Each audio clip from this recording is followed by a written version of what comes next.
একজন সাহাবী ছিলেন, ছোট্ট সাহাবী, নাবালক সাহাবী। যুদ্ধ যখন শুরু হয়ে যাবে, নবীর কাছে দাঁড়িয়ে বললেন, ইয়া রাসূলুল্লাহি, আমি শুনলাম বদর যুদ্ধের নাকি ডাক এসেছে, আপনি আমাকে অনুমতি দিয়ে দেন। আমার রাসূল বলেন, কেমন করে অনুমতি দেব? তোমরা তো ছোট মানুষ, ছোট্ট দুইটা বাচ্চা, আফরার ছেলে, মদিনার আফরার ছেলে মুআজ রাদিয়াল্লাহু তাআলা আনহু। হুজুর, আমরা শুনলাম সৈন্যের সংখ্যা নাকি কম, আমরা যেতে চাই। রাসূল বলেন, না, অনুমতি দেওয়া যাবে না। বড়জন বলে, হুজুর দয়া করে আপনি আমাকে পারমিশন দেন, আমি তোর চাইতে বড় আছি। ছোটজন বলে, হুজুর গায়ের শক্তি ওর বেশি নয়, গায়ের শক্তি আমার বেশি, শুধু লম্বা হয়ে গেছে। রাসূল বলেন, কেমন করে বুঝবো? তাহলে মারামারি লাগায় দেন। মারামারি লাগায় দেওয়া হলো। বড়জন ছোটজনকে ফেলে দিল। ছোটজন নিচ থেকে বড় ভাইয়ের কানের মধ্যে মুখ ঢুকায় বলে, ভাই রে, কেমন করে তুই একা আমাকে ছেড়ে তুই যুদ্ধে যাবি? আমার কি যাওয়ার শখ হয় না? আমার যুদ্ধে যাওয়ার জন্য সুযোগ করে দে, তুই তোর গায়ের শক্তি কমায় দে। গায়ের শক্তি কমায় দিল। ছোট ভাই বড় ভাইয়ের বুকের উপরে উঠে বসলো। রাসূল টের পেলেন, মুস্কি মুস্কি হাসেন, কিন্তু নবীর চোখে টপ টপ করে পানি পড়ছে। ছোট্ট দুইটা বাচ্চাকে কোলের মধ্যে নিয়ে চোখের পানি ফেলে বলছে, আল্লাহ, গায়ের শক্তি নাই কিন্তু ইমানের শক্তি আছে, এদেরকে অনুমতি দিয়ে দিলাম।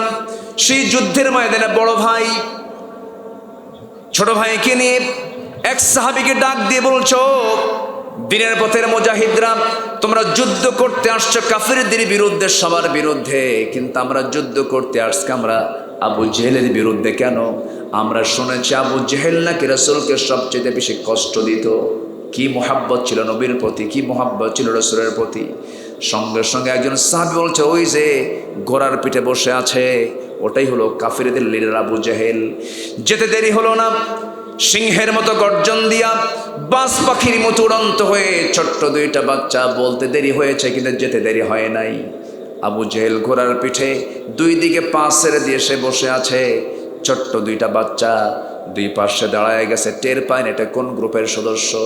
আল্লাহ রাব্বুল আলামিন একটা আয়াতে ক্লিয়ার বলে দিয়েছেন, লাকাদ খালাকানাল ইনসানা ফি আহসানি তাকওয়িম সুম্মা রাদাদনাহু আসফালা সাফিলিন। আল্লাহ রাব্বুল আলামিন বলেন, আমি মানুষকে সবচেয়ে সুন্দর আকৃতি দিয়ে এই পৃথিবীতে পাঠিয়েছি, সৃষ্টি করেছি।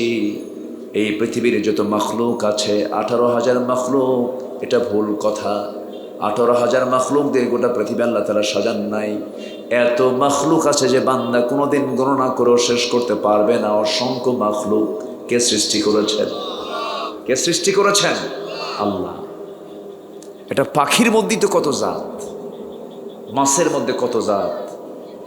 এই যে এখন আম, রসালো মাস, গ্রীষ্মকাল না, এই রসালো মাসে আম, আপনাদের বিশেষ করে এবছর গোটা দেশের মানুষ মানে যে আমের দিকে বেশি মানে লোভনীয়, সেটা হলো সাতক্ষীরার কি জানো, হিমসাগর, গোপাল ভোগ, এই দিকে তাকিয়ে আছে। কেউ তো আলহামদুলিল্লাহ কইলেন না। আমি বলতেছি না যে আপনি আমার জন্য আম পাঠান, আমি এটা বলতেছি না। জাস্ট আপনার এলাকার একটা প্রশংসা করলাম, যেটা প্রশংসা পাওয়ার যোগ্য। এই আমের মধ্যে কি একটা দুইটা জাত? অসংখ্য জাত, মেলা জাত। হিমসাগর, গোপাল ভোগ, রানী ভোগ, ন্যাংড়া, এরপরে হলো ফজলি, তারপরে আর কি না, তারপর আরেকটা আছে কি জানো, হাড়ি ভাঙ্গা, এটা রংপুর। আগামীকাল আমার ওইদিকে মাহফিল আছে। রংপুর, হাড়ি ভাঙ্গা, মাজা ভাঙ্গা, কত ভাঙ্গা যে আছে আল্লাহ জান। তো এই যে একটা আমের মধ্যে কত জাত, কে দিয়েছেন? আসতে বলবেন না, কে দিয়েছেন? আল্লাহ দিয়েছেন। হাজারো সৃষ্টি আল্লাহ রাব্বুল আলামিন করেছেন। আবার আমার আল্লাহ জানিয়ে দিচ্ছেন, বান্দারে, যা কিছু আমি সৃষ্টি করেছি সব তোমার জন্য সৃষ্টি করেছি। আল্লাহ রাব্বুল আলামিন সুন্দর করে বলছেন, হুয়াল্লাযী খালাকা লাকুম মা ফিল আরদি জামিআ। তিনি সেই মহান সত্তা যিনি তোমাদের জন্য পৃথিবীর সকল কিছু সৃষ্টি করেছেন। আসমান তুমি দেখো, এটা তোমার জন্য সৃষ্টি করেছেন। জমিনটা তুমি দেখো, এই জমিনও তোমার জন্য আল্লাহ রাব্বুল আলামিন সৃষ্টি করেছেন, এবং এর মাঝে আসমান জমিনের মাঝে যত মাখলুক তুমি দেখতে পাও আর না দেখতে পাও, সকল কিছু আমার আল্লাহ বান্দার জন্য বানিয়েছেন। জোরে বলি সুবহানাল্লাহ। সকল সৃষ্টি হলো বান্দার খাদেম,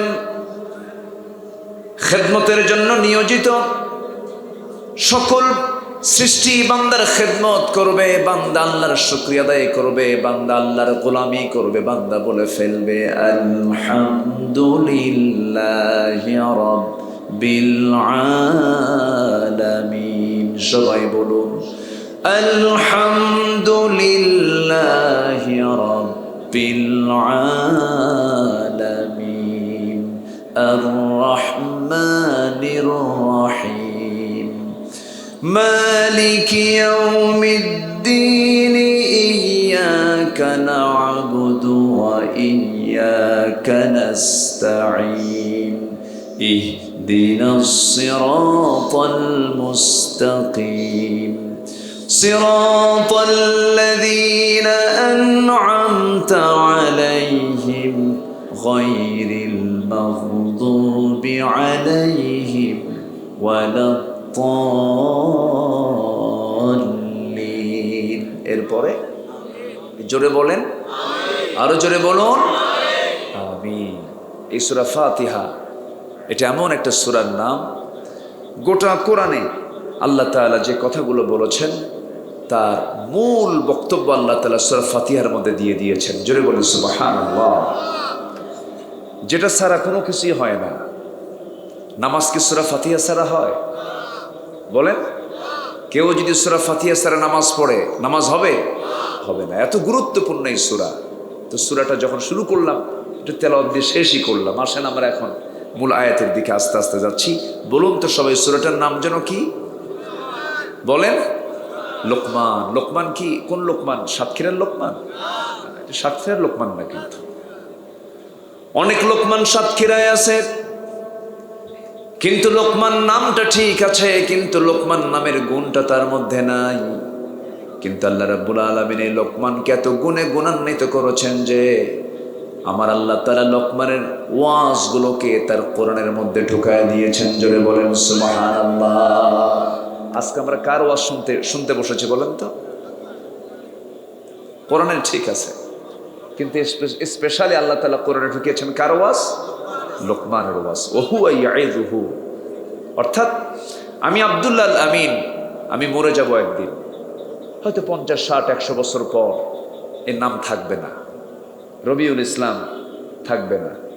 কিন্তু লোকমান কি ওয়াজটা করলেন, কি আলোচনাটা করলেন, কি ওয়াজ তিনি করলেন, যে ওয়াজ আল্লাহ তাআলা পছন্দ করে কোরআনে তুলে দিয়েছেন, তার ওয়াজ কখনো হারাবে না।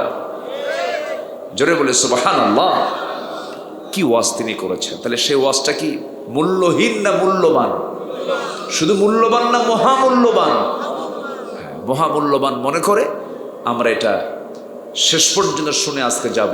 যদিও কথাগুলো পুরাতন, কিন্তু আবার নতুন করে আমরা শুনবো। জোরে বলি ইনশাআল্লাহ। তিনি তার সন্তানদেরকে ওয়াজ করেছেন। ওয়াজটা বাইরে না, পাবলিক করেন নাই। তিনি ওয়াজ করেছেন বাইরে না ভিতরে? আউটসাইড না ইনসাইড? ইনডোরে, ঘরের মধ্যে তিনি ওয়াজ করেছেন। আমার বন্ধুগণ, সাইয়্যিদিনা লোকমান আলাইহিস সালাতু ওয়াস সালাম সন্তানদেরকে 13টা বিষয়ে ওয়াজ করেছেন, নসিহা করেছেন। 13টা বিষয়ে যদি কোনো বান্দা যদি তার সন্তানদের মাঝে যদি এই নসিহতটা করতে পারে, প্রত্যেকটা বাড়িতে বাড়িতে যদি লোকমানের ওয়াজটা যদি ঠিক মতো আদায় হয়ে যায়, আল্লাহর কসম করে বলি সমাজে কোনোদিন সন্ত্রাসী সন্তান জন্ম নিতে পারে না। সমাজটা আপনা আপনি ভালো হয়ে যেত। কিন্তু লোকমানের ওয়াজ করবে কখন? 21শে ফেব্রুয়ারি আসলেই তো বলে যা খালি পায়ে ফুল একখান নিয়া ফুল দিয়ায়। আছে কি না? আসতে বলবেন না, আছে না নাই? এটি কি কোনো নবীর সুন্নাহ? কোন রাসূল কি এটা করেছেন? কোন কবরকে সামনে রেখে ফুল দেওয়া, এটা কি কোনো নবীর সুন্নাহ? যদি কবরে ফুল দেওয়া যদি জায়েজ হতো, কবরে পুষ্পস্তবক অর্পণ করা যদি জায়েজ হতো, গোটা পৃথিবীর সকল ফুল গিয়ে জমা হতো আমার নবীর কবরে। সেখানে আমি আমার এই দুই চোখ সাক্ষী, নিজের চোখে দেখেছি তো, কই দেখলাম না তো। সেখানে একটা ফুল কেউ দিয়ে বরণ করে নিল। তা আপনি কত বড় মহান ব্যক্তি হলেন, নবীর কবরে বরণ করার জন্য ফুল লাগে না, আপনার ফুল দিতে হয়। যা মুসলমানদের কোনো সিস্টেম এটা নয়, এটা সম্পূর্ণ ইহুদি খ্রিস্টানদের কালচার, মুসলমান মানতে পারে না। তাহলে আমাদের পরিবারে লোকমানের ওয়াজের ঘাটতি আছে না নাই? আসতে বলবেন না, আছে না নাই? আছে। একটা ব্যক্তি কয়েকজন ব্যক্তি নিয়ে একটা পরিবার গড়ে ওঠে, একটা পরিবার থেকে একটা সমাজ গড়ে ওঠে, একটা সমাজ থেকে একটা রাষ্ট্র গড়ে ওঠে। একটা রাষ্ট্রের একটা ক্ষুদ্র একটা অংশ হলো পরিবার। এই পরিবারকে, যিনি পরিবারের কর্তা, তার দায়িত্ব হচ্ছে এই পরিবারকে সুন্দর করে গড়ে তোলা, সুন্দর করে এটা সাজিয়ে নেওয়া। কুল্লুকুম রাইন ও কুল্লুকুম মাসউলুন আন রাইয়াতিহি। প্রত্যেক ব্যক্তি দায়িত্বশীল, তার দায়িত্ব সম্পর্কে একদিন জিজ্ঞাসিত হতে হবে। কার আদালতে? আল্লাহর আদালতে। অনেক বাপ আছে, ছেলেকে বলে বাজান যা এক প্যাকেট সিগারেট আন, আছে কিনা? ছেলে ভাবে আব্বাও খায়, আমিও টান না দিয়ে কি করি, আছে না নাই? আচ্ছা আচ্ছা, আমার কথায় মনে বিরক্ত হচ্ছে আপনারা নাকি? সবাই বসেন, একটু মনোযোগ দিয়ে কথাগুলো শোনেন, আমাদের এগুলো কাজে লাগবে। আমার ওয়াজ তো না, এগুলো মূলত কার ওয়াজ? আল্লাহর ওয়াজ। লোকমান তার সন্তানদেরকে 13টা নসিহত করেছিলেন, 13টা ওয়াজ করেছিলেন। আমার কলিজার টুকরা সন্তান, সুন্দর করে তিনি তার সন্তানদেরকে ডাক দিয়েছিলেন। সে ডাকের মধ্যেও মিষ্টতা ছিল, কোনো কর্কশ ভাব ছিল না। দেখবেন কিছু কিছু বাপ আছে সন্তানদেরকে ভালো করে ডাকে না, মিষ্টি সুরে কথা বলে না, বউয়ের সাথেও সুন্দর আচরণ করে না, বউকে সুন্দর নামে ডাক দেয় না। বউটাকে সুন্দর করে ডাকাও সুন্নাত।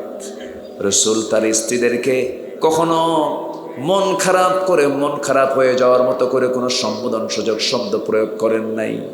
খাদিজাকে খাদিজা বলেন নাই, তিনি সারা জীবন বলেছেন তাহেরা, হে পবিত্রা নারী। আম্মা জান আয়েশা সিদ্দিকা রাদিয়াল্লাহু আনহা কি সচরাচর তিনি সবসময় বলতেন, হুমায়রা লাল টুকটুকে মহিলা এদিকে আসো।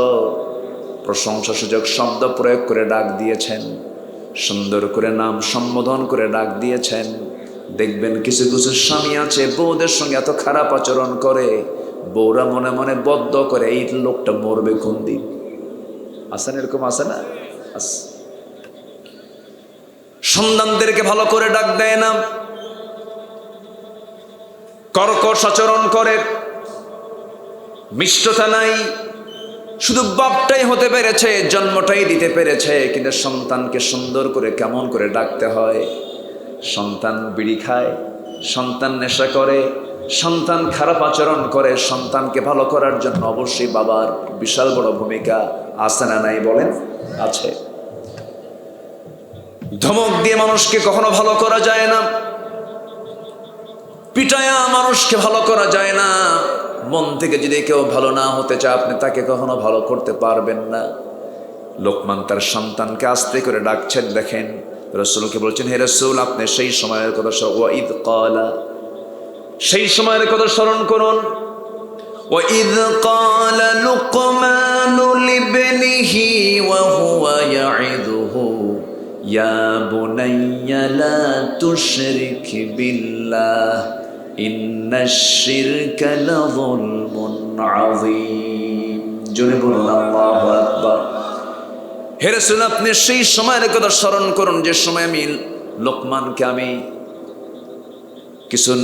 লোকমানের কিছু কথা আমি আপনাকে স্মরণ করে দেওয়ার জন্য বলছি। যে সময় লোকমান তার সন্তানকে ডাক দিলেন, লোকমানুল লিবনিহি, তার সন্তানকে ডাক দিয়ে বলছেন, ওয়া হুয়া ইয়াইদুহু, নসিহা করছেন, ওয়াজ করছেন, ইয়া বুনাইয়া, হে আমার কলেজার টুকরা, হে আমার আদরের দুলাল, হে আমার সোনা পাখি, হে আমার খোকা, হে আমার কলেজা, হে আমার আত্মা। সুন্দর করে ডাক দিচ্ছেন, হে আমার কলেজার টুকরা, ইয়া বুনাইয়া, আমার কলেজার টুকরা সন্তান। সুন্দর করে ডাক দিয়ে কোলের মধ্যে তুলে নিয়ে সন্তানকে নসিহা করছেন। এক নাম্বার হলো লা তুশরিক বিল্লাহ ইন্নাশ শিরকা লাযুলমুন আযীম। জোরে বলুন আল্লাহু আকবার। এক নাম্বার নসিহা হলো, হে আমার কলিজার টুকরা সন্তান, যে দোষটা করলে পরে আখিরাত নষ্ট হয়ে যাবে, জাহান্নাম তোমার জন্য অবশ্যম্ভাবী হয়ে যাবে, জাহান্নাম তোমার জন্য ওয়াজিব হয়ে যাবে, জাহান্নাম তোমার জন্য একেবারে তোমার জন্য অপরিহার্য হয়ে পড়বে, জাহান্নাম তোমার জন্য বরাদ্দ হয়ে যাবে। সেই গুনাহটা তুমি কখনো করতে যেও না। হে আমার কলিজার টুকরা সন্তান, আমি তোমাকে দুনিয়াতেও দেখতে চাই, আখিরাতেও তোমাকে দেখতে চাই। এক নাম্বার কাজ হলো লা তুশরিক বিল্লাহ, শিরিক করো না। কার সাথে? আসতে বলুন না, কার সাথে? শিরিক তো আমার দেশে নাই। আসতে বলবেন না, আছে না নাই? কোনো সমস্যা? দোয়া, আচ্ছা দোয়া হবে ইনশাল্লাহ। বসা।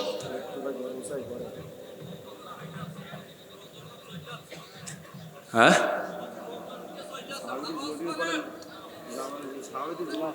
বসেন।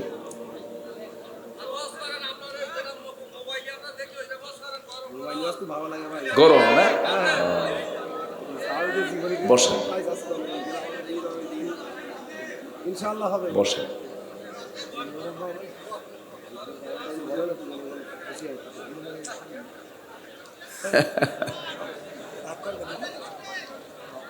Many men many birds. আপনি ছিলেন কই এতক্ষণ? ও, আপনি খেয়ে আসলেন? তাহলে আপনি ছিলেন না এতক্ষণ? ও আচ্ছা, ঠিক আছে।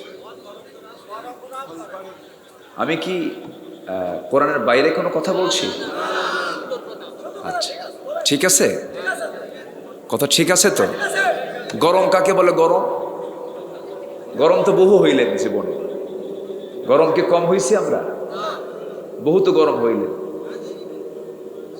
সম্মানিত ভাইয়ের, একটু বসেন। নিজের বইয়ের পর্দা নাই, ছেলে গাঁজা খায়, হ্যাঁ, সুদের কারবার করেন, গরম কি হবেন আপনি? নিজের চরিত্র আগে ঠিক করতে হবে। নিজের বউ মার্কেটে ঘুরে ফিরে বেড়ায়, আপনি গরম হইলে কি কাম হবে আপনার? বলে নিজের ঘরে ঘরে ভারতীয় সিনেমার নাটক দেখান। আগে পরিবার ঠিক করেন, আগে ঘর ঠিক করেন।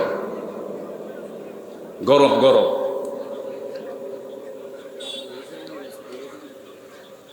আমি যাই, আপনারা গরম অস করেন।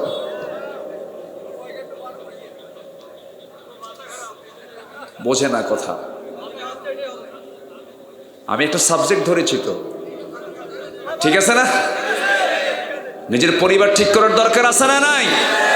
কু আনফুসাকুম ওয়া আহলিকুম নারা। নিজে বাঁচো, পরিবারকে বাঁচাও। নিজে বাঁচো, পরিবারকে জাহান্নাম থেকে বাঁচাও।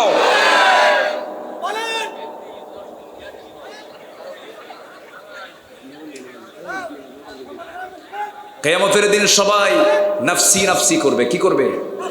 নাফসি নাফসি করবে না? আমার মাথা থেকে পা পর্যন্ত আগে ইসলাম থাকতে হবে, এরপরে সমাজে ইসলাম আসবে।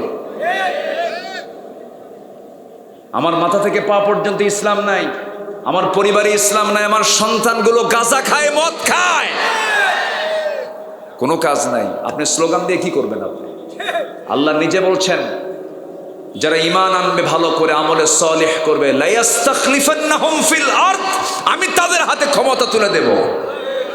কার কথা? আল্লাহর কথা। এত সস্তা নয়। একটু বসেন না, কথা তো শুরু হলে শেষ পর্যন্ত থাকতে হবে তো। রাগ করেন না।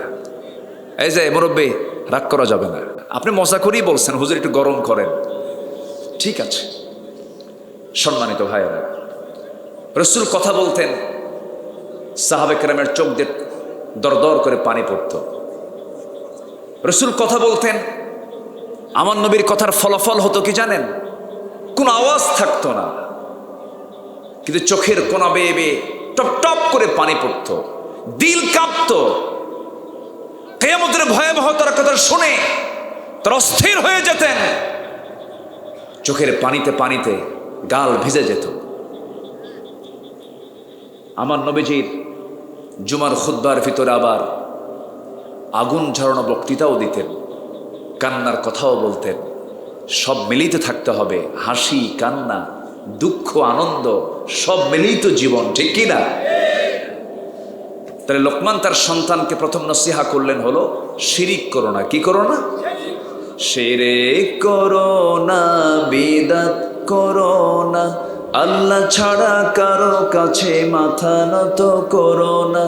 শিরিক করো না, বিদআত করো না, আল্লাহ ছাড়া কারো কাছে মাথা নত করো না।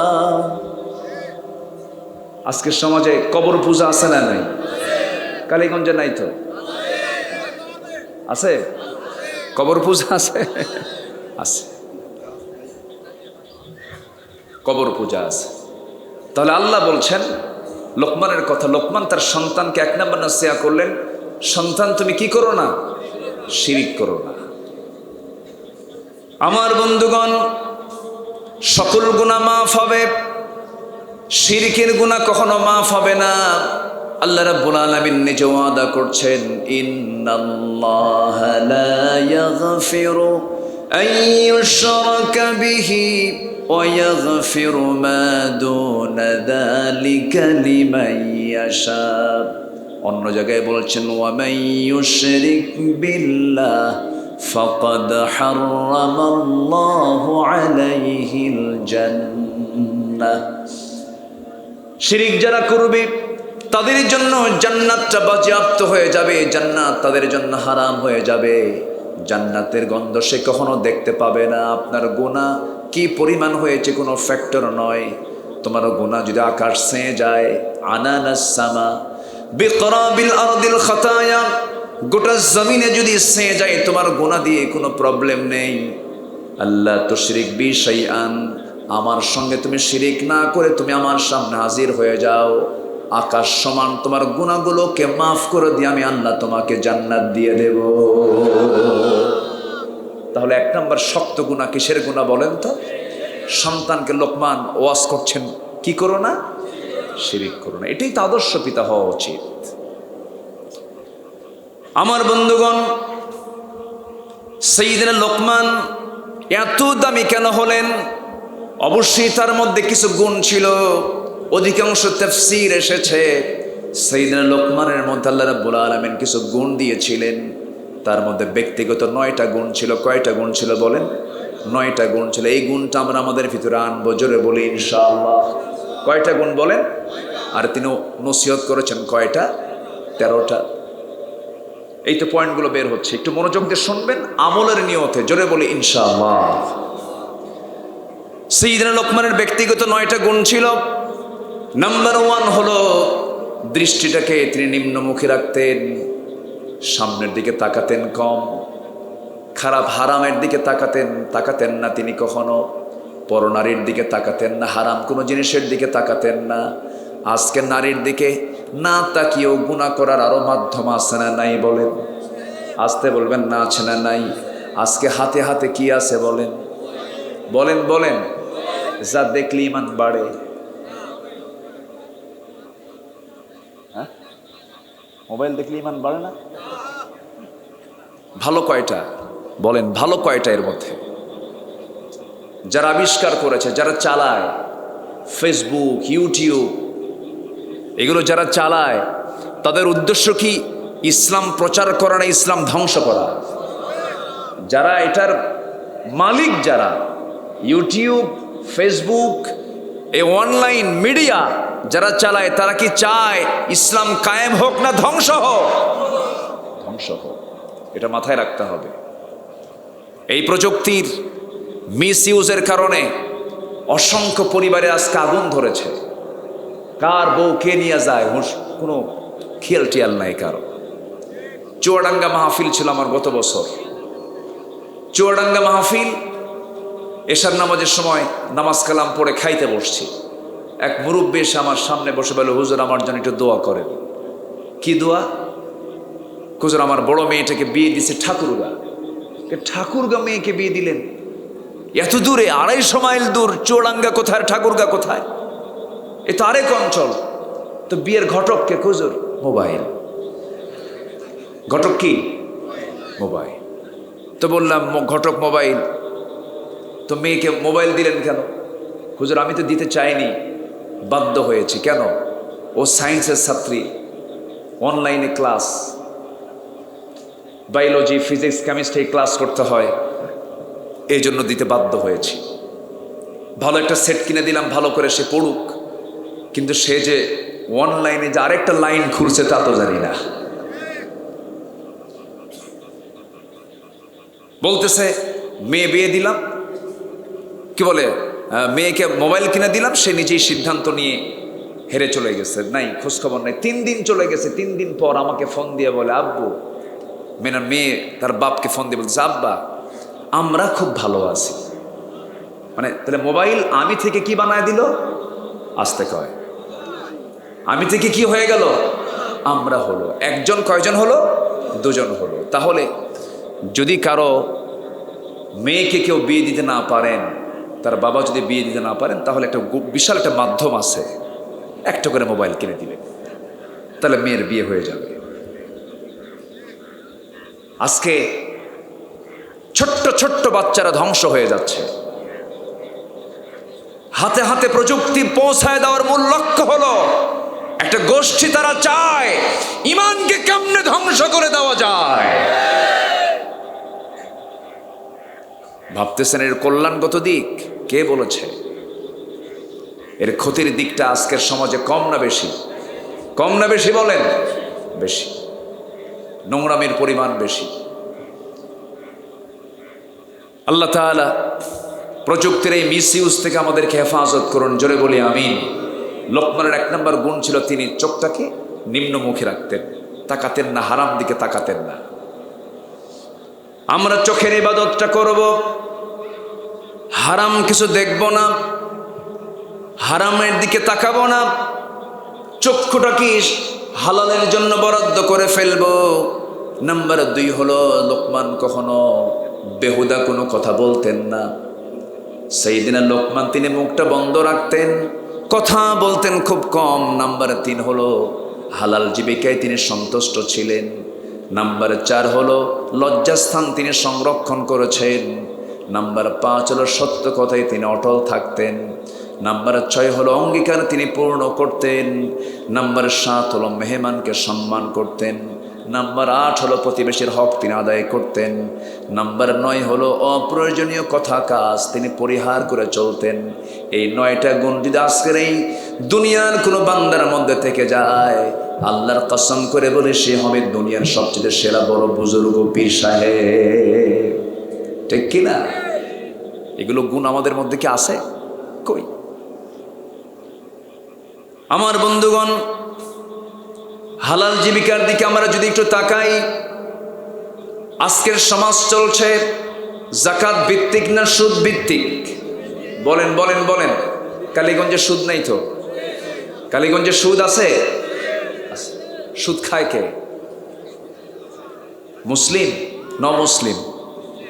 কোন মুসলমান খায়? কেউ কি বাদ আছে? কেউ তো বাদ নাই।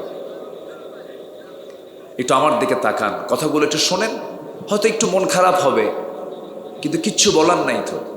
তবে হ্যাঁ, এই সমাজ থেকে সুদ বন্ধ হয়ে যাবে, শুধু ওয়াজ করে বন্ধ হবে না। ওয়াজ তো কম হলো না, ওয়াজ করতে করতে এদেশের ওয়াজের যিনি কারিগর, ওয়াজের যিনি সম্রাট, যিনি দীর্ঘ প্রায় 50টি বছর, অর্ধ শতাব্দী ধরে অগণন মানুষের মাঝে তিনি তার কোরআনের বাণী ছড়িয়ে দিয়েছেন। ওয়াজ করেই যদি সুদ বন্ধ হতো, এতদিন তো বন্ধ হয়ে যাওয়ার কথা। এখান থেকে প্রমাণিত হয় কিয়ামত পর্যন্ত ওয়াজ করে সুদ বন্ধ হবে না। সুদ বন্ধ করার জন্য প্রয়োজন হলো যাকাতকে সমাজে আইন হিসেবে চালু করে দেওয়া, ঠিক কিনা? যাকাতের আইনকে চালু করে দেওয়া। যাকাত যেখানে চালু হবে সুদ সেখানে বন্ধ হয়ে যাবে। তাহলে যাকাত কি এমনি এমনি আসবে? যাকাতের আইন কি এমনি এমনি আসবে? না। এই আইন সমাজে চালু করার জন্য নামাজ, আমার দেশে এই চিত্র আমরা কখনো দেখতে পেতাম না। আজকে 90% মুসলমান যে দেশে বসবাস করে, আজকে মসজিদের সংখ্যা মুসল্লির চাইতে বেড়ে গেছে। মুসল্লি শূন্য মসজিদ। ফজরের সময় এমনও দেখা যায় মুসল্লি মোট 3 জন, ইমাম, মুয়াজ্জিন আর খাদেম। কেন 3 জন আছে? এরা চাকরি করে। চাকরি না থাকলে এরাও খুঁজে পাওয়া যেত না, এদেরকেও খুঁজে পাওয়া যেত না মসজিদে। আমি কি ভুল বলছি? অনেক মসজিদে এই দৃশ্যগুলো আমরা অবলোকন করছি। তাহলে এই চিত্রগুলো চিত্রায়িত হতো না, নামাজের পরিবেশ ঠিকই দেখা যেত, কোনো বেনামাজি থাকতো না, যাকাত সুদের কারবার থাকতো না, কোনো নারীকে কালীগঞ্জের বাজারে বোরকা ছাড়া দেখা যেত না। কখন? যখন দেখতে পেতাম সমাজে কার দিন চালু হয়ে গেছে। আসতে বলবেন না, কার দিন চালু হয়ে গেছে? আমার দেশে নামাজ আছে, কিন্তু নামাজ না পড়লে তার শাস্তি কি এটা নাই। আমার দেশে যাকাত আছে, যাকাত না দিলে তার বিরুদ্ধে কি অ্যাকশন এটা নাই।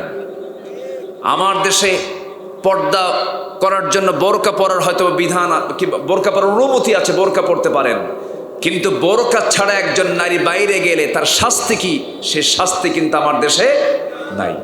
তো এখন বিষয় হলো, এই বিধানগুলো সমাজে এমনি এমনি আসবে না চেষ্টা করতে হবে? চেষ্টা করতে হবে। লোকমান তার সন্তানকে এই সময়ে সেবার বলতেছেন, হে আমার কলিজার টুকরা সন্তান, আল্লাহর সঙ্গে শিরিক করো না। নাম্বার 2, পিতামাতার সঙ্গে সুন্দর আচরণ করো। নাম্বার 3 হলো, আমার কলিজার টুকরা সন্তান, নামাজ কায়েম করো। কি কায়েম করো বলেন তো? নামাজ কায়েম করো। নামাজ আদায় করা সহজ, নামাজ কায়েম করা সহজ নয়। নামাজ আদায় করবেন, আপনাকে কেউ বাধা দেবে না। আপনি আমেরিকা চলে যান, জো বাইডেন আপনার জন্য নামাজের ব্যবস্থা করে দেবে। ইন্ডিয়া চলে যান, দামোদর দাস নরেন্দ্র মোদী আপনার জন্য নামাজের ব্যবস্থা করে দেবে।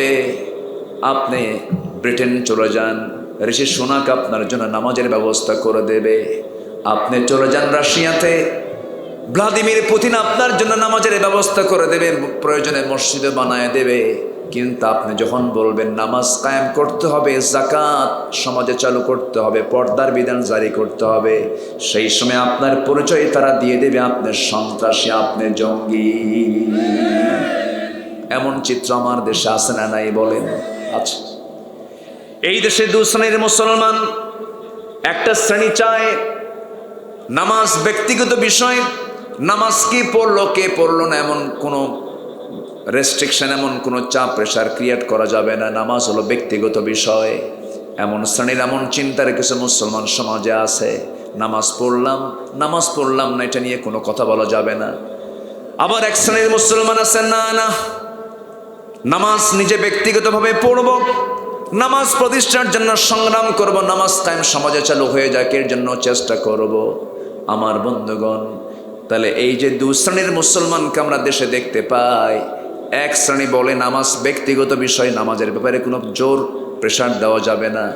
আরেক শ্রেণী হলো নামাজ নিজে পড়ব, নামাজ কায়েম করতে হবে।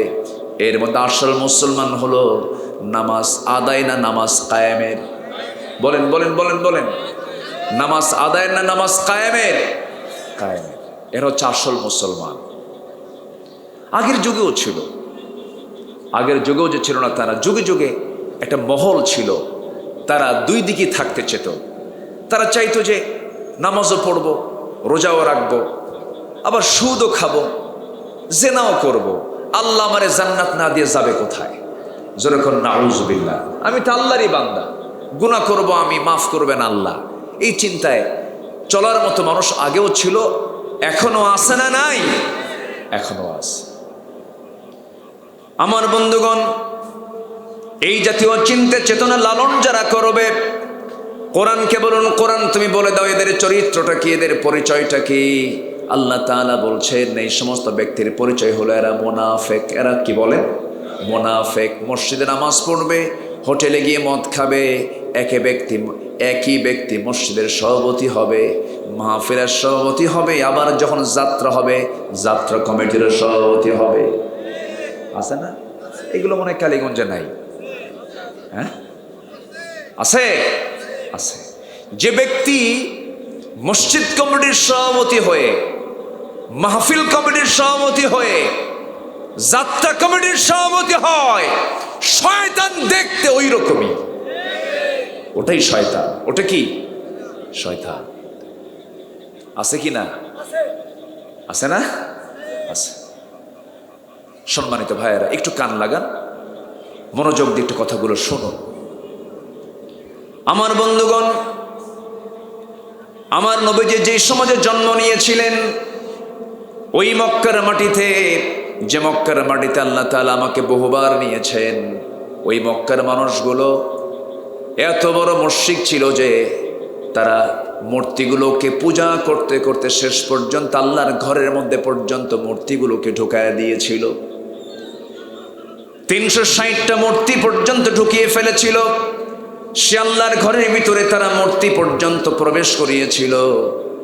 সেই শিরকের সমাজকে আমার রাসূল সম্পূর্ণ শিরিক মুক্ত করেছেন। সম্পূর্ণ মুক্ত করে এমন সুন্দর একটি তাওহীদি সমাজ গড়ে তুলেছেন। এমনি এমনি নয়, এমন একটা বিধান আল্লাহ রাব্বুল আলামিন তাকে দান করেছেন। কোরআন যখন এসেছে আমার রাসূল সঙ্গে সঙ্গে সফল হয়েছেন। জোরে বলুন সুবহানাল্লাহ। আজও আছে না নাই? আসতে বলবেন না, আজও আছে না নাই? আছে। কোরআন থাকার কারণে কোরআন থাকার পরেও আজকে আমরা ব্যর্থ হচ্ছি কেন? আমরা বিফল হচ্ছি কেন? এর মূল কারণ হলো কোরআনকে শুধু আমরা রেখে দিয়েছি কাগজের পাতায়, হাফেজের মাথায় মাথায়, মাদ্রাসায় মাদ্রাসায়, কিন্তু কোরআনটাকে আমরা আনতে পারি নাই। সমাজের পাতায় পাতায়, রাষ্ট্রের আইনে আইনে আমরা কোরআনকে আনতে পারি নাই। কোরআন সমাজের পাতায় পাতায় আসুক, সবাইকে চান? আসতে বলেন, সবাইকে চান? যদি চান এমনি এমনি কি আসবে? এমনি এমনি আসবে না। এর জন্য নির্দিষ্ট একটি দল করতে হবে। সে দলটা হবে কার দল? গাঁজা খাওয়ার দল? বিড়ি খাওয়ার দল? কার দল? আসতে বলবেন না, কার দল? সেই দলের নামটা কি হবে? আরো জোরে কন, আরো জোরে। ইসলাম। যে দলের নামের সাথে ইসলাম শব্দ নাই, সেই দল করা হালাল না হারাম? হারাম। দল করতে হবে কার দল? আল্লাহর দল। আমার বন্ধুগণ, আল্লাহর দল না করে দুনিয়ার দল করে যদি কোনো বান্দা দুনিয়া থেকে বিদায় নিয়ে নেয়, হাসর তো দূরেই থাকলো, কিয়ামতের দিন তো দূরেই থাকলো, কবরে যখন মানুষ কবরস্থ হয়ে যায়, কবরস্থ হওয়ার সঙ্গে সঙ্গেই দুজন ফেরেশতা, আতাহু মালাকান আসওয়াদান আরজাকান, দুজন ফেরেশতার সামনে এসে দাঁড়িয়ে যায়, কবরবাসীকে বসায় ফেলে। 3টা প্রশ্ন করে। এই 3টা প্রশ্নের মধ্যে দলের প্রশ্ন আছে না নাই? 3টা প্রশ্ন করে ফেলে। নাম্বার 1 হলো মার রব্বুক, তোমার রবটাকে। নাম্বার 2 হলো ওমা দীনুক, তোমার দলটা কি, তোমার জীবন বিধানটা কি। নাম্বার 3 হলো ওমান হাদার রাজুল, তোমার নেতাটাকে, এই লোকটার পরিচয় কি। এই 3টা প্রশ্ন যখন বান্দাকে ফেরেশতারা যখন করে ফেলবে, ওই বান্দা যদি সঠিকভাবে জবাবটা দিতে পারে, ওই বান্দাই প্রথম মঞ্জিলে সে পাশ করলো। এই মঞ্জিলে পাশ করা মানে সে পরবর্তী সকল মঞ্জিলে সে পাশ করে ফেলবে।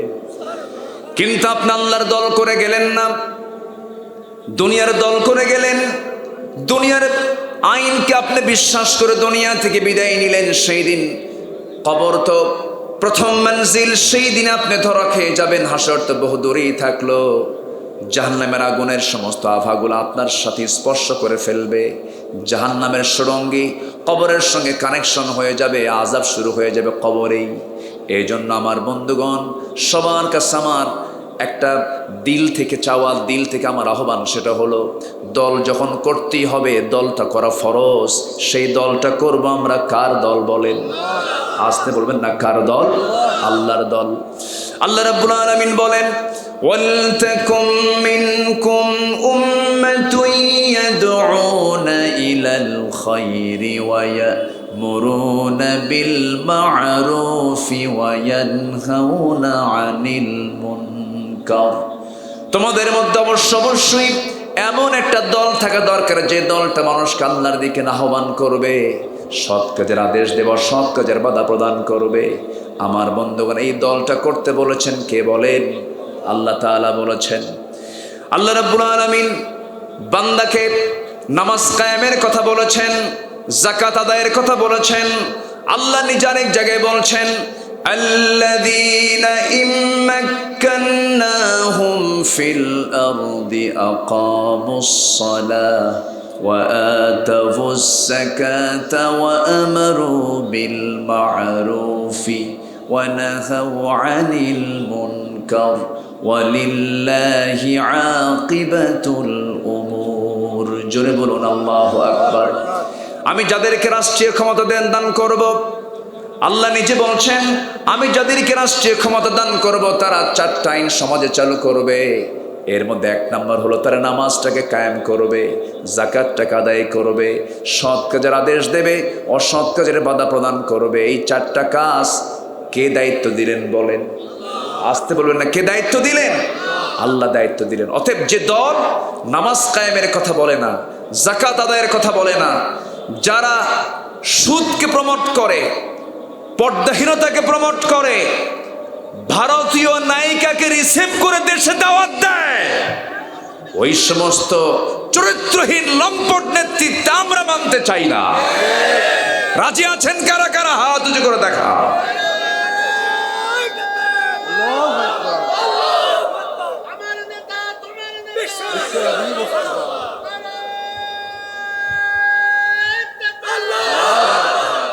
আল্লাহ কবুল করুন, জোরে বলি আমিন।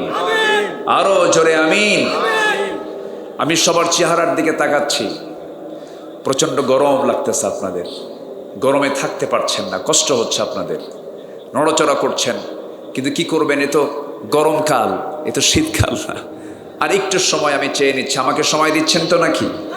শুধু আপনি শুনছেন না কথাগুলো, এই কথাগুলো প্রযুক্তির কল্যাণে, এই ক্যামেরা রেকর্ডের যুগে এই কথাগুলো আগামীকালকে পৌঁছে যাবে, কোটি কোটি মানুষের কাছে আলোচনাগুলো চলে যাবে। এমন কোনো অযাচিত কথা আমার মুখ থেকে বের হওয়া যাবে না যে কথাগুলোর কোনো মূল্য আমার আল্লাহ তাআলা দিবেন না। আমি সেই জাতীয় কথাই বলবো যে কথাগুলো আমার আল্লাহ তাআলা তার কালামে বলে দিয়েছেন। আল্লাহ সেই তৌফিক যেন আমাকে দান করেন, জোরে বলি আল্লাহুম্মা আমিন। সম্মানিত ভাইয়েরা, তাহলে আমার দেশে আমরা যে সমাজে বসবাস করছি, এটা কি ইসলামী সমাজ বলা যায়? বলা যায় না। আজকের এই সমাজে সুদ সহজ না যাকাত সহজ? বলেন বলেন বলেন। বোরকা পরা সহজ কাজ না বোরকা ছাড়া সহজ কাজ? বোরকা ছাড়া সহজ, বোরকা ধরা কঠিন। আজকের সমাজে ভালো হওয়া সহজ না খারাপ হওয়া সহজ? বলেন বলেন। খারাপ হওয়া সহজ, ভালো হওয়া দারুণ কঠিন। আপনি ভালো হতে যাবেন, আপনি বিপদে পড়ে যাবেন। আজকের সমাজের সেই চিত্রই আমরা লক্ষ্য করছি। যুবকরা, কোনো বেনামাজি নেতৃত্ব মানবা না। যে নেতা তোমাকে মদের বোতল তুলে দেবে, ফেন্সিডিল তুলে দেবে, যে নেতা তোমাকে নামাজের কথা বলবে না, যে নেতা তোমাকে অন্যায় করে মানুষের প্রতি জুলুম অত্যাচার করা শেখাবে, যে নেতা তোমার হাতে জেনা করার জন্য নারী তুলে দেবে, মদ তুলে দেবে, ওই সমস্ত নেতৃত্বের মুখে আমরা জুতা মারি, থুতু মারি। দেখলাম তো বহু কিছু। দেশ স্বাধীন হয়েছে ৭১, আজকে ২০২৪ সাল। দেশে দুর্নীতির পরিমাণ কমেছে না বেড়েছে?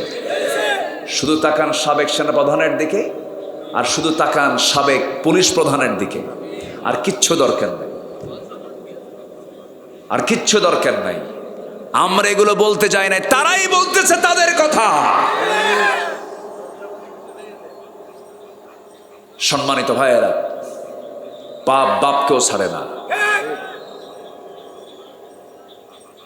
হারামের কোন আরাম কোনদিন হতে পারে? হারাম ইনকাম করে, একটা কথা আছে, প্রায় অনেক আমার মুরব্বীদের কাছ থেকে ছোটবেলায় শুনেছি, যে দামে কেনা সেই দামেই বেচা। অর্থাৎ এক বেচারি সারা রাত কষ্ট করে ঘোড়া চুরি করে আনছে। চোর কষ্ট করে কম না বেশি কন্ত?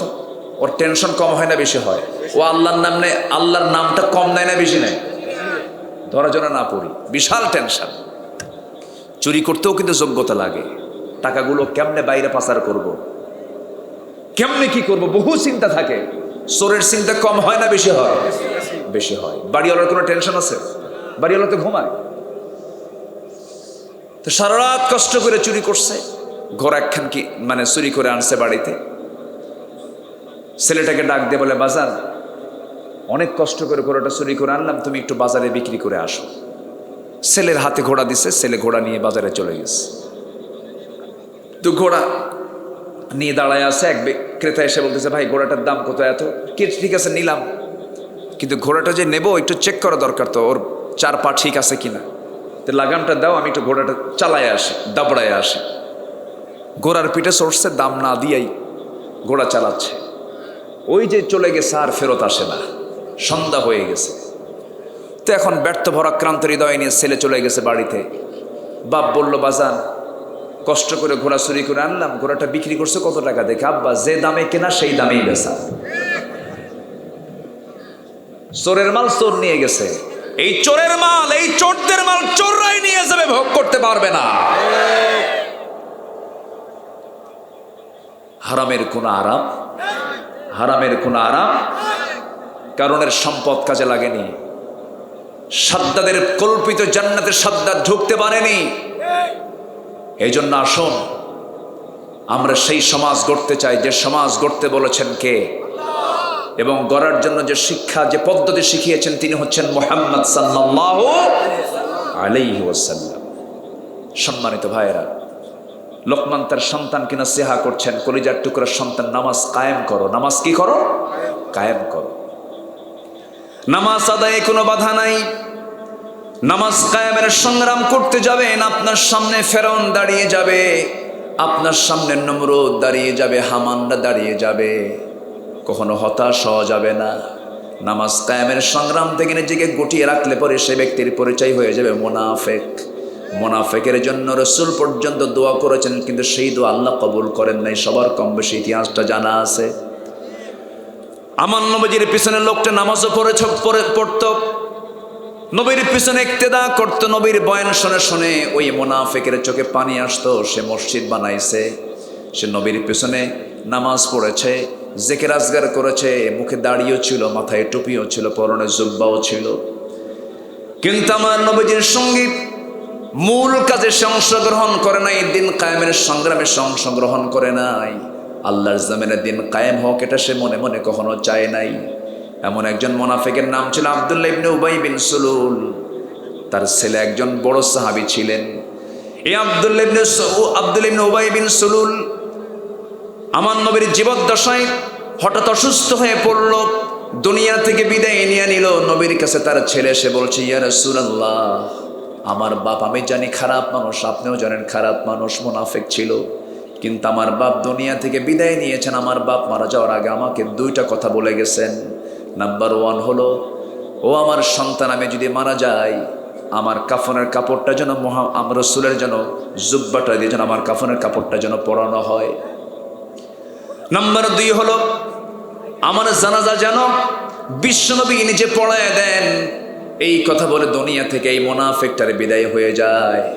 আমার নবীর কাছে যখন এই সংবাদ দেওয়া হলো, রাসূল বললেন, ও আমার সাহাবী, তুমি আমার প্রিয় সাহাবী, তোমার আব্বা যখন এই কথা বলে গেছে, যাও, আমি তোমার আব্বার কথাটা রাখবো। আমার নবীজি জানাজার আয়োজন হয়ে গেল, কাফনের কাপড় পরাতে হবে।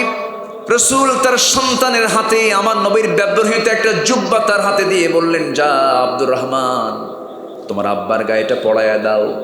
পরায়া দেওয়া হলো, গোসল করানো হলো, জানাজার আয়োজন হবে। দুটো বর্ণনা পাওয়া যায়, কেউ বলেছেন রাসূল জানাজা পড়েছেন, কেউ বলেছেন রাসূল জানাজা পড়েন নাই। আমার নবীজি জানাজার প্রান্তর পর্যন্ত চলে গেলেন, লাশ সামনে রেখে জানাজায় দাঁড়ায় গেলেন।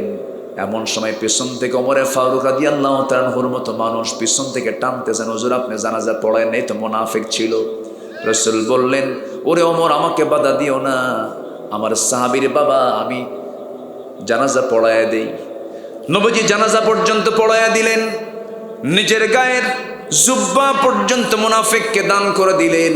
রাসূল জানাজা শেষ হতে না হতে আয়াত নাজিল হলো, ইন তাস্তাগফির লাহুম আও লা তাস্তাগফির লাহুম ইন তাস্তাগফির লাহুম ৭০ মাররাতান ফালান ইয়াগফিরাল্লাহু লাহুম।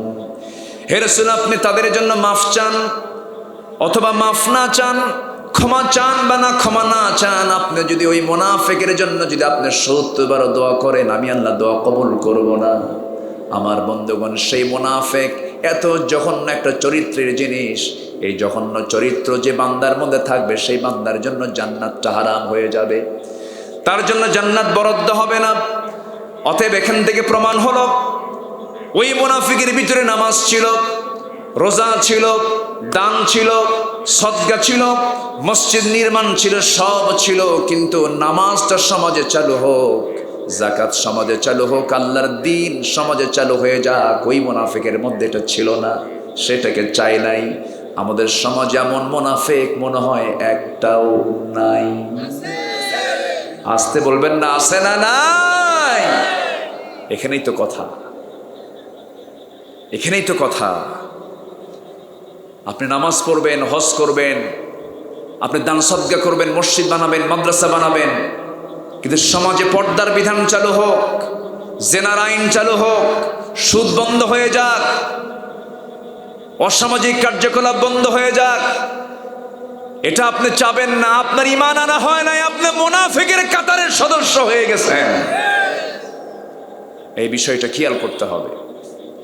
আমার নবীজি কখনোই, আমার নবীর সঙ্গে আবু জেহেলের দ্বন্দ্ব হতো না, সংঘর্ষ হতো না। যখন রসুল বলেছেন আবু জেহেল, সুদ সমাজে চলবে না, জেনা সমাজে চলবে না, এই সমস্ত কারবার সমাজে চলতে পারে না, মদের কারবার চলবে না, সঙ্গে সঙ্গে আবু জেহেল বলল, মুহাম্মদ এগুলো তো আমার কারবার, পানির চাইতে মদ প্রিয়, জেনা আমার নিয়মিত কাজ, এগুলো আমি বন্ধ করতে পারবো না। সঙ্গে সঙ্গে দ্বন্দ্ব লেগে গেল। শেষ পর্যন্ত রসুল মক্কার মানুষ হিজরত করলেন কোথায়? হিজরত করলেন কোথায়?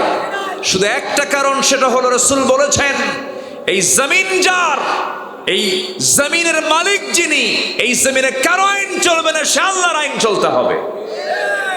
শুধু এই কারণে আমার নবী মক্কা থেকে পাড়ি জমালেন কোথায়? মদিনায় চলে গেলেন। সেই মদিনায় গিয়ে শান্তিতে আরামে একটা রাত তিনি কাটাতে পারেন নাই। একটা রাত তার যায়নি, তার আরামে রাত গেছে এমন কোনো রাত তার যায় নাই। 10 বছর মক্কার 13 বছর মার খেলেন, মক্কার 13 বছর শুধু মার খেয়েছেন। মদিনায় যখন তিনি চলে আসলেন এই নামাজ কায়েমের জন্য, এই দিন কায়েমের জন্য, মদিনায় যখন হিজরত করে চলে আসলেন, ছোট্ট একটা ক্ষুদ্র রাষ্ট্র গড়ে তুললেন।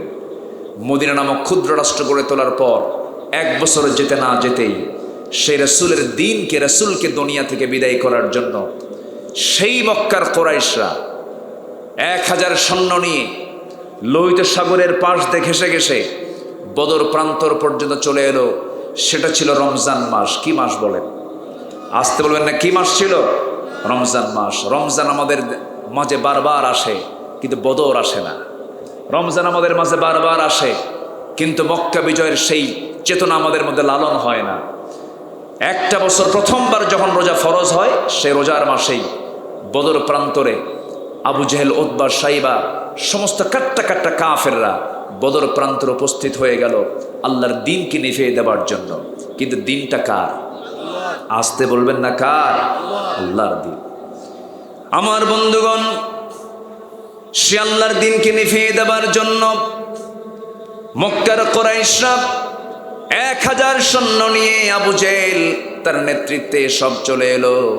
বদর নামক প্রান্তরে তারা হাজির হয়ে গেল। বদর নামক প্রান্তরে যখন হাজির হয়ে গেল, আমার নবীজির কানে সংবাদ চলে গেছে, আমার নবীজি সাহাবা একরামকে নিয়ে 1 বছর হয় নাই তিনি কেবল মদিনায় পাড়ি জমিয়েছেন। নবীর কানে সংবাদ আসার সঙ্গে সঙ্গেই রাসূল করিম সাল্লাল্লাহু আলাইহি সাল্লাম সাহাবে কিরামকে এক জায়গায় জড়ো করে বলছেন, সাহাবীরা, কুরাইশ সাথে বদর প্রান্তর পর্যন্ত চলে আসছে। এই কণ্ঠকে কীর্ণ ময়দানে আমাদের অবশ্যই মোকাবেলা করতে হবে। কারা কারা রাজি আছো বলো? লাব্বাইকা ইয়া রাসূলুল্লাহ। সব সাহাবীরা নবীর সামনে হাজির হয়ে গেলেন। রাসূল বলেন, সাহাবীরা কে কে আছো আমার সঙ্গে যুদ্ধে যাবে? সব হাত উঁচু করে লাব্বাইকা রাসূলুল্লাহ বলে সম্বোধন করলেন। কিন্তু গুনে গুনে সংখ্যা খুব কম হয়ে গেল, মাত্র 313 জন হলো, ওইদিকে 1000 জন। রাসূল বলেন, সাহাবীরা শোনো, যুদ্ধে তো যেতেই হবে, কিন্তু সেই যুদ্ধে বিজয়ের জন্য সাহায্য চাইতে হবে কার কাছে? আসতে বলবেন না, কার কাছে? আমাদের সবচেয়ে বড় অস্ত্র হলো দুনিয়ার অস্ত্র না আল্লাহর সাহায্য? আল্লাহর সাহায্য।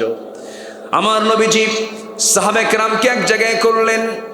তরবারি কারো হাতে দিতে পারলেন না, ঘোড়া কারো হাতে দিতে পারলেন না, অস্ত্র নাই, ঘোড়া নাই, কোনো কিছুই নাই। সাহাবীরা 16টা রোজা রেখেছেন, দুর্বল হয়ে গেছেন। মক্কা থেকে মদিনায় তারা হিজরত করেছেন, ঘর বাড়ি ছেড়ে চলে আসছেন, তারা দুর্বল হয়ে গেছেন সব দিক থেকে। আমার নবীজি এমন সময় সাহাবে কেরামের হাতে এমনও বর্ণনা পাওয়া যায়, খেজুর গাছের ডাল হাতের মধ্যে তুলে দিয়ে বললেন, সাহাবীরা চলো, যুদ্ধে যেতে হবে। সাহাবীরা বলেন, হুজুর আমরা রোজা রেখে যুদ্ধ করব। রাসূল বলেন, না রে সাহাবী, যুদ্ধের জন্য গায়ের শক্তির প্রয়োজন আছে, রোজা ভেঙে ফেলে দাও, পরে তুমি রোজা রাখতে পারবে। ইদ্দাতুম মিন আইয়ামিন উখর, পরবর্তীতে তোমরা রোজা রাখার সুযোগটা পাবে। আমার নবীজি রোজা ভাঙ্গার অর্ডার দিলেন, নিজেও রাসূল রোজা ভেঙে ফেললেন। তাহলে রোজার মাসে রোজা রাখাও ফরজ, রোজা ভাঙ্গাও ফরজ। কিসের জন্য? নামাজ কায়েমের জন্য, দিন কায়েমের জন্য, আল্লাহর জমিন আল্লাহর দিন কায়েমের জন্য। আমার নবীজি রোজার মাসে রোজা ভেঙে সাহাবে কেরামকে নিয়ে বদর প্রান্তর পর্যন্ত পৌঁছে গেলেন। 313 জন সাহাবী। এই 313 জন সাহাবীর মধ্যে নাবালক কিছু সন্তানও ছিল, বুড়া বুড়া কিছু সাহাবীও ছিলেন। নবীজি সবার নেতৃত্ব দিয়া বদর প্রান্তর পর্যন্ত যখন পৌঁছে গেলেন, আল্লাহ তাআলা এই সচক্ষে বদর প্রান্তর দেখার তৌফিক দিয়েছেন। 2009 সালে ফার্স্ট দেখেছি সেই বদর প্রান্তর। সেই বদর প্রান্তর একটা ফলক লেখা আছে, একটা ফলক আছে, সেখানে সোহাদায়ে বাদর। বদরের প্রান্তরে 14 জন সাহাবী দুনিয়া থেকে বিদায় নিয়েছিলেন। 14 জন সাহাবীর কবর সেখানে আল্লাহ রাব্বুল আলামিন তাদের প্রতি এত সন্তুষ্ট হয়েছেন, কিয়ামত পর্যন্ত যত মানুষ আসবে এই বদরের এই শহীদ সাহাবীদের মর্যাদার কোনো মানুষ এই পৃথিবীতে আর দ্বিতীয়টা আসবে না। এত সম্মান আল্লাহ তাআলা তাদেরকে দান করেছেন। ওই বদর প্রান্তরে আমার নবীজি যখন দাঁড়ালেন, সাহাবে কেরাম হেঁটে হেঁটে আসতেছেন, পাগুলো বালুর মধ্যে ডেবে ডেবে যায়। সাহাবে কেরাম যেদিকে দাঁড়িয়েছিলেন সেই জায়গাটা ছিল বালুর জায়গা, আর কাফের মুশরিকরা যেদিকে দাঁড়ানো ছিল সেই জায়গাটা ছিল হলো আঠাল মাটির জায়গা, শক্ত জায়গা। সাহাবীরা বললেন, ইয়া রাসূলুল্লাহ, যুদ্ধ করতে আসলাম হলো আল্লাহর পথে, আমাদের পাগুলো ডেবে ডেবে যাচ্ছে, বালুর মধ্যে আমাদের পাগুলো গেড়ে গেড়ে যাচ্ছে, আমরা কেমন করে যুদ্ধ করব, আমাদের পায়ে কোনো শক্তি পাচ্ছি না। রাসূল এই কথা শোনা মাত্রই হাত দুইটা আকাশমুখী করলেন, আল্লাহর কাছে দোয়া করলেন, লাকাদ নাসারাকুমুল্লাহু বিবাদরিন ওয়া আনতুম আদিল্লাহ। আল্লাহর পক্ষ থেকে সাহায্য নাজিল হলো, এমন বৃষ্টি নাজিল হলো, আকাশে ঘন মেঘ জমা হলো, বৃষ্টি নাজিল হয়ে গেল। বালু মাটিতে যখন পানি পড়ে, বালুটা মনে হয় নরম হয় না, শক্ত হয়, শক্ত হয়ে গেল। ওইদিকে আঠাল মাটিতে যখন পানিটা পড়লো, কাদা হয়ে গেল, তাদের পা পিছলে চলে গেল। মেন্টাল স্যাটিসফ্যাকশন সাহাবীদের মধ্যে চলে আসলো। কোথায় 1000 সৈন্য, কোথায় 313 জন সৈন্য। যুদ্ধ শুরু হয়ে গেছে, সেই যুদ্ধে মুসলমানদের বিজয় হয়ে গেছে। জোরে বলুন সুবহানাল্লাহ। বিজয় দিয়েছেন কে? আসতে বলুন না, বিজয় দিয়েছেন কে? কিন্তু মাঝখান থেকে শাহাদাত বরণ করেছেন কয়জন সাহাবী? 14 জন সাহাবী। এই 14 জন সাহাবীর ভিতরে একজন সাহাবী ছিলেন ছোট্ট সাহাবী, নাবালক সাহাবী। যুদ্ধ যখন শুরু হয়ে যাবে, নবীর কাছে দাঁড়িয়ে বললেন, ইয়া রাসূলুল্লাহি, আমি শুনলাম বদর যুদ্ধের নাকি ডাক এসেছে, আপনি আমাকে অনুমতি দিয়ে দেন। আমার রাসূল বলেন, কেমন করে অনুমতি দেব? তোমরা তো ছোট মানুষ, ছোট্ট 2টা বাচ্চা, আফরার ছেলে, মদিনার আফরার ছেলে মুআজ রাদিয়াল্লাহু তাআলা আনহু। হুজুর, আমরা শুনলাম সৈন্যের সংখ্যা নাকি কম, আমরা যেতে চাই। রাসূল বলেন, না, অনুমতি দেওয়া যাবে না। বড়জন বলে, হুজুর দয়া করে আপনি আমাকে পারমিশন দেন, আমি তোর চাইতে বড় আছি। ছোটজন বলে হুজুর গায়ের শক্তি ওর বেশি নয়, গায়ের শক্তি আমার বেশি, শুধু লম্বা হয়ে গেছে। রাসূল বলেন কেমন করে বুঝবো? তাহলে মারামারি লাগায় দেন। মারামারি লাগায় দেওয়া হলো। বড়জন ছোটজনকে ফেলে দিল। ছোটজন নিচ থেকে বড় ভাইয়ের কানের মধ্যে মুখ ঢুকায় বলে, ভাই রে কেমন করে তুই একা আমাকে ছেড়ে তুই যুদ্ধে যাবি? আমার কি যাওয়ার শখ হয় না? আমার যুদ্ধে যাওয়ার জন্য সুযোগ করে দে, তুই তোর গায়ের শক্তি কমায় দে। গায়ের শক্তি কমায় দিল। ছোট ভাই বড় ভাইয়ের বুকুর উপরে উঠে বসলো। রাসূল টের পেলেন, মুস্কি মুস্কি হাসেন, কিন্তু নবীর চোখে টপ টপ করে পানি পড়ছে। ছোট্ট দুইটা বাচ্চাকে কোলের মধ্যে নিয়ে চোখের পানি ফেলে বলছে, আল্লাহ গায়ের শক্তি নাই কিন্তু ইমানের শক্তি আছে, এদেরকে অনুমতি দিয়ে দিলাম। সেই যুদ্ধের ময়দানে বড় ভাই ছোট ভাইকে নিয়ে এক সাহাবীকে ডাক দিয়ে বলছো, দিনের পথের মুজাহিদরা তোমরা যুদ্ধ করতে আসছো কাফিরদের বিরুদ্ধে, সবার বিরুদ্ধে, কিন্তু আমরা যুদ্ধ করতে আসছি আমরা আবু জেহেলের বিরুদ্ধে। কেন?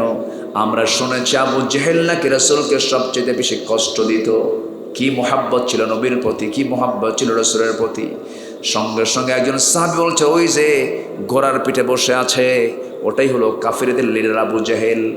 যেতে দেরি হলো না, সিংহের মতো গর্জন দিয়া বাজ পাখির মতো উড়ন্ত হয়ে ছোট্ট দুইটা বাচ্চা, বলতে দেরি হয়েছে কিন্তু যেতে দেরি হয় নাই।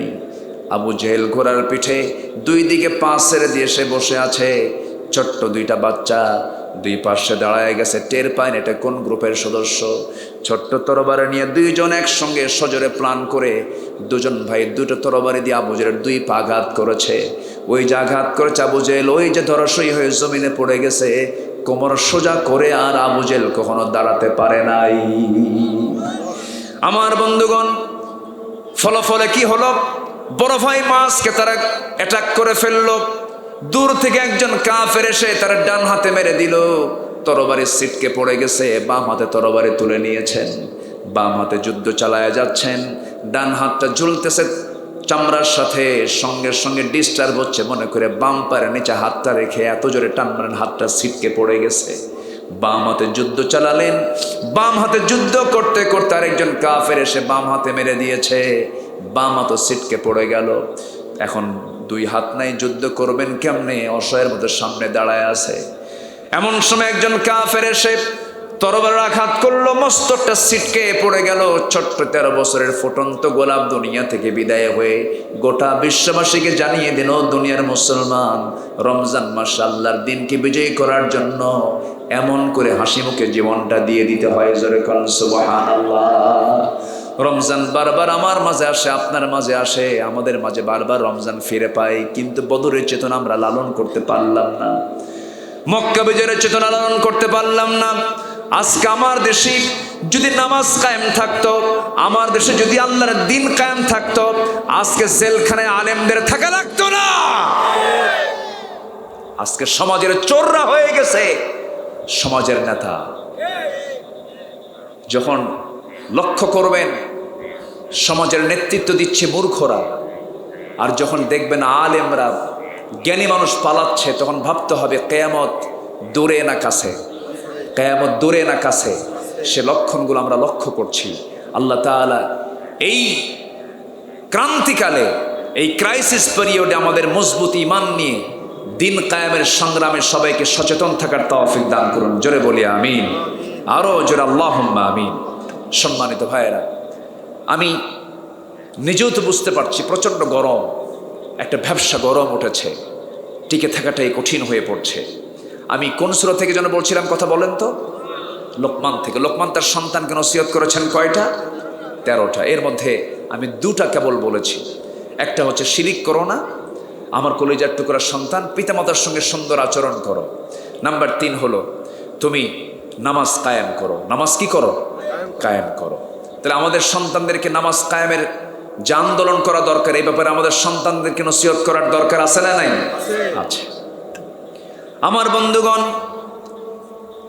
সন্তানকে আল্লাহর বরত্ব প্রকাশের কথা বলতে হবে, নামাজ কায়েমের কথা বলতে হবে। এরপরে লোকমান তার সন্তানকে নসিহত করছেন, ইয়া বুনাইয়া আকিমিস সালাহ ওয়া'মুর বিল মা'রুফি ওয়ানহা আনিল মুনকার ওয়াসবির আলা মা আসাবাক ইন্না যালিকা মিন আজমিল উমুর। হে আমার কলিজার টুকরা সন্তান, নাম্বার 7 হলো সৎ কাজের আদেশ দাও। নাম্বার 8 হলো সৎ কাজের বাধা দাও। সৎ কাজের আদেশ দিবা, সৎ কাজের বাধা প্রদান করবা। একদিন লোকমান তার সন্তানকে নসিহত করছেন, হে আমার কলিজার টুকরার সন্তান, সবসময় ভালো খাবার খাবা, শ্রেষ্ঠ খাবার খাবে, শ্রেষ্ঠ বিছানায় ঘুমাবে, শ্রেষ্ঠ প্রসাদে ঘুমাবে। এই 3টে নসিহত করার সঙ্গে সঙ্গে সন্তানগুলো হেসে হেসে বলে, আব্বা কি বলেন, আপনি কি পাগল হয়ে গেছেন নাকি? শ্রেষ্ঠ খাবার খাবো কেমনে?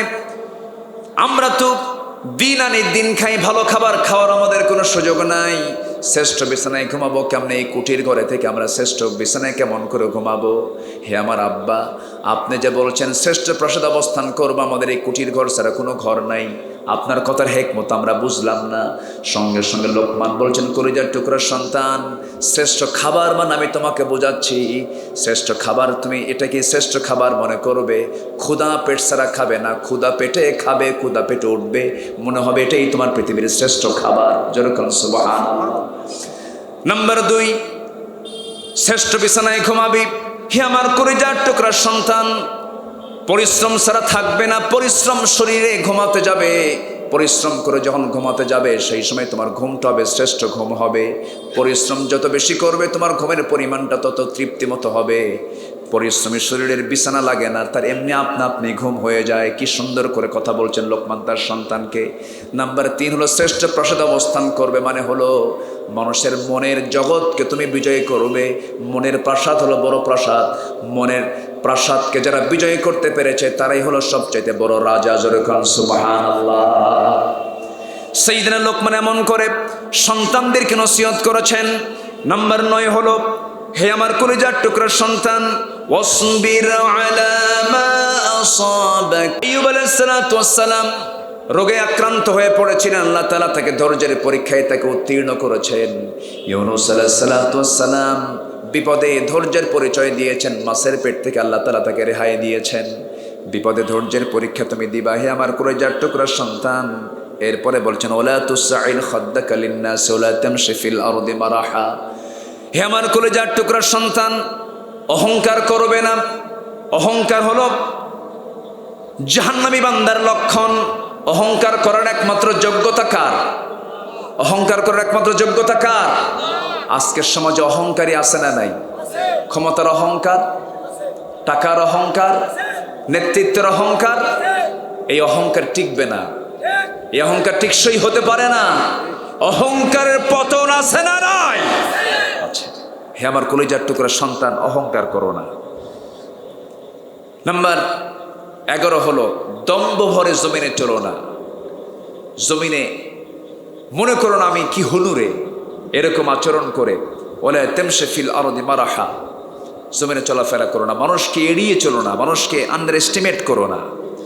নাম্বার 13 হলো, ওয়াকসিদ ফি মাশিক ওয়াগদুদ মিন সাওতিক। তুমি তোমার আওয়াজকে ক্ষীণ করবে, আওয়াজকে বড় করে কথা বলবে না। সবচেয়ে বড় আওয়াজে কথা বলে হচ্ছে ইন্না আনকারাল আসওয়াতি লা সাওতিল হামির।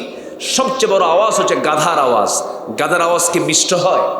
পছন্দনীয় না। মিষ্টি সুরে, সুন্দর করে নরম সুরে কথা বলবে। এই কথাগুলো লোকমান তার সন্তানদেরকে দিচ্ছেন, উপদেশ দিচ্ছেন। এই নসিহাগুলো আমাদের পরিবারে আমরা নিয়মিত দেব। জোরে বলি ইনশাআল্লাহ। আজকে সন্তানদের মুখের আওয়াজ বেশি না বাবার মুখের আওয়াজ বেশি? বলেন বলেন বলেন বলেন। কেন? এটার জন্য আমাদের কি ব্যর্থতা নাই? আমাদের কি দোষ নাই?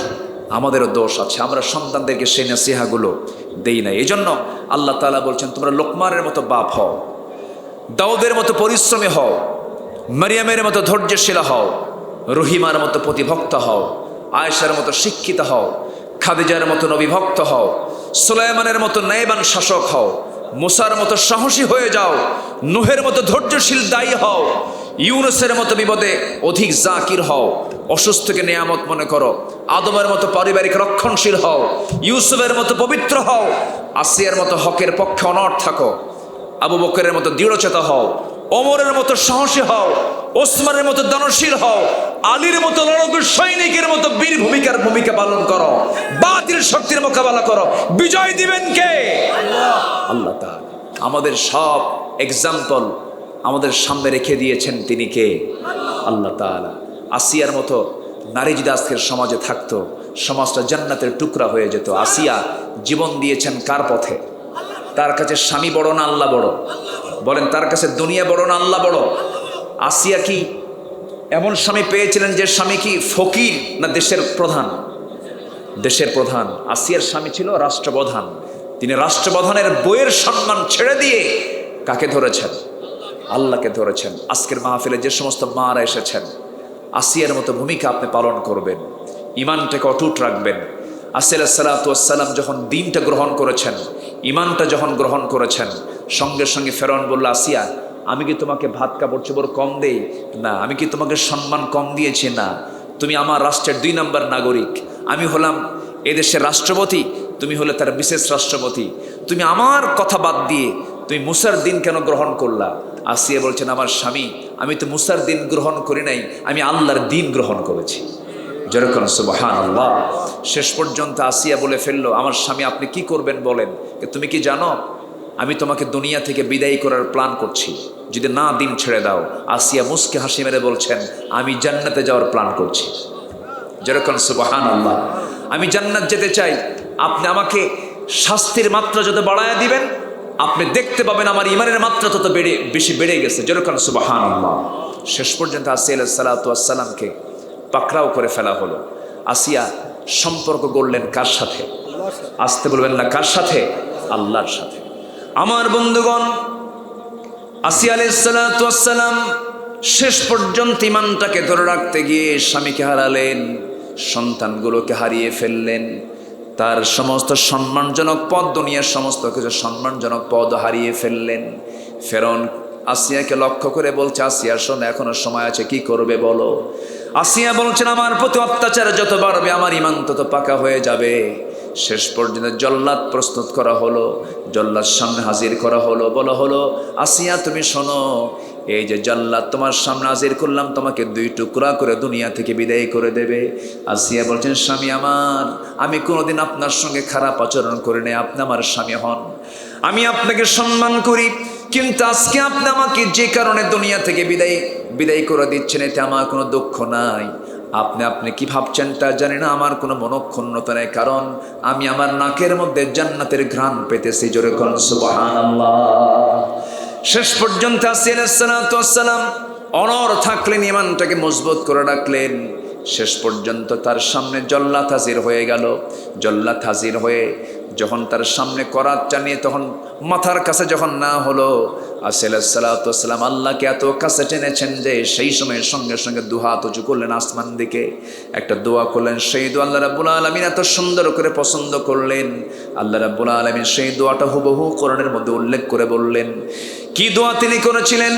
রব্বি বিনিলি ইনদাকা বাইতান ফিল জান্নাহ ওয়া নাজ্জিনি মিন ফিরআউনা ওয়া আমালিহি।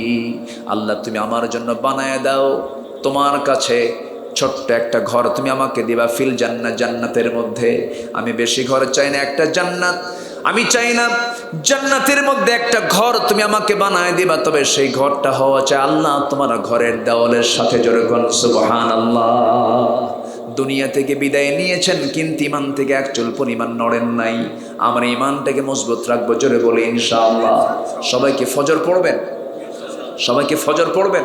একটু হাত তুলে দেখেন তো দেখি, জোরে বলি ইয়া আল্লাহ, আরো জোরে বলি ইয়া আল্লাহ। আমাদেরকে ফজর, জোহর, আসর, মাগরিব, ইশা 5 ওয়াক্ত সালাত আদায় করার তৌফিক তুমি আল্লাহ দিয়া দাও। জোরে বলি আমিন, আরো জোরে আমিন, আরো জোরে আমিন। হাত নামান। অনেক রাত হয়েছে, ফজরের সময়। হ্যাঁ, ফজর পড়বেন তো সবাই নাকি? সবার বাড়িতে মা বোন আছে না নাই? মা বোনদেরকে বিশেষ করে পর্দার দিকটা আমরা খেয়াল রাখার চেষ্টা করব। জোরে বলি ইনশাআল্লাহ। সবাই বসেন। ফ্যানের ব্যবস্থা তো নাই, আপনারা কষ্ট পাচ্ছেন, একটু বসেন। ঘরমাক্ত দেহ নিয়ে আমরা চাইবো এখন সরাসরি কার কাছে? আল্লাহর কাছে চাব। এখানে কিছু প্রশ্ন আসছে, হুজুর হানাফি আহলে হাদিসের ভিতরে পার্থক্য। আচ্ছা, শুনেছি শিয়াদের বাসায় পানি পান করা যাবে না, আচ্ছা, হিন্দুদের বাসায় সব কিছু খাওয়া পান করা যাবে, এগুলো কি? আচ্ছা, প্রশ্ন, আমি প্রশ্নের উত্তর তো ভেবে দেই না, তবে একটা বিষয়, সেটা হলো কোরআনে আমাদের পরিচয় হলো হানাফি, আহলে হাদিস না মুসলমান? বলেন তো বলেন তো বলেন তো, আমরা কি এমন কোনো পরিচয় দেব না আমরা মুসলমান পরিচয় দেব? আমাদের সবচেয়ে বড় পরিচয় কি বলেন? হুয়া সাম্মাকুমুল মুসলিমিন। আদম কি ছিলেন? নুহু কি ছিলেন? ইব্রাহিম কি ছিলেন? মুসা কি ছিলেন? মা কানা ইব্রাহিম ইয়াহুদি ওয়ালা নাসরানিয়ান। ইব্রাহিম আলাইহিস সালাম ইহুদি ছিলেন না নাসারাও ছিলেন? তিনি মুসলমান ছিলেন। আমরাও মুসলমান। আমরা কি বলেন? মুসলমান। আচ্ছা, এরপর শিয়াদের ব্যাপারে আমাকে একটা প্রশ্ন করা হয়েছে। শিয়া গোটা পৃথিবীতে একটা দেশের সংখ্যাগরিষ্ঠ, সেটা হলো ইরানে। তো ইরানের এই শিয়াদের মধ্যে অনেকগুলো গ্রুপ আছে। এর মধ্যে জাইদি একটা গ্রুপ আছে, যেটা অনেকেই বলেছেন তারা হক, তাদের মধ্যে আকীদাগত কোনো সমস্যা নাই। তো আমাদের মধ্যেও তো যারা আমরা সুন্নি পরিচয় দিই, আমরা কি বলেন তো? সুন্নি না? আমাদের মধ্যেও কবর পূজা আছে না নাই? মাজার পূজা আছে না নাই? আছে না? তাহলে আমাদের মধ্যেও তো বাতিল ফেরকা আছে, আমাদের মধ্যেও তো ভেজাল আছে। তো এক পাইকেরে ধরে সবাইকে গেলাই দেওয়ার কোনো সুযোগ নেই। আমাদের সবচেয়ে বড় পরিচয় হলো আমাদের একটাই কালেমা। আমরা একটা কালিমার পতাকা তলে আমরা আবদ্ধ হতে চাই। আমরা এমন কোনো নতুন করে ফেরকা তৈরি করে আমাদের মধ্যে বিভাজন সৃষ্টি করব না। আমাদের পরিচয় একটাই, সেটা হচ্ছে লা ইলাহা ইল্লাল্লাহ। এই কালিমার ভিত্তিতে আমরা এক থাকতে চাই। আমরা আল্লাহ তাআলা আমাদেরকে এক প্ল্যাটফর্মে আসার তৌফিক দান করুন। জোরে বলি আল্লাহুম্মা আমিন। সম্মানিত ভাইয়েরা, এই মাহফিলকে আল্লাহ তাআলা তুমি কবুল করো। জোরে বলি আল্লাহুম্মা আমিন। দাঁতপুরকে তুমি আল্লাহ ইসলামী জনপদ হিসেবে কবুল করে নাও। দাঁতপুরের প্রত্যেকটা ঘরকে তুমি আল্লাহ ইসলামের দুর্গ বানায় নাও। এই দাঁতপুর গ্রামকে তুমি আল্লাহ বেনামাজি মুক্ত গ্রাম হিসেবে তুমি আল্লাহ কবুল করো। এই গ্রামে যেন কোনো বেনামাজি না থাকে আল্লাহ তাআলা। এই গ্রামকে আদর্শ গ্রাম হিসেবে তুমি আল্লাহ কবুল করো। জোরে বলি আল্লাহুম্মা আমিন। সঙ্গীত বলতে হবে এই ওয়াজের শেষে? আবদার আছে আপনাদের? আচ্ছা, টিক টিক টিক টিক যেই ঘড়িটা বাজে, ঠিক ঠিক বাজে, কেউ কি জানে সেই ঘড়িটা লাগবে কয়দিন কাজে। এটা একটা জাস্ট জাগরণী একটা গজল, এটা বোঝার জন্য। সময়কে আমাদের দাম দেওয়ার দরকার আছে না নাই বলেন তো? টিক টিক টিক টিক যেই ঘড়িটা বাজে, ঠিক ঠিক বাজে, কেউ কি জানে সেই ঘড়িটা লাগবে কয়দিন কাজে।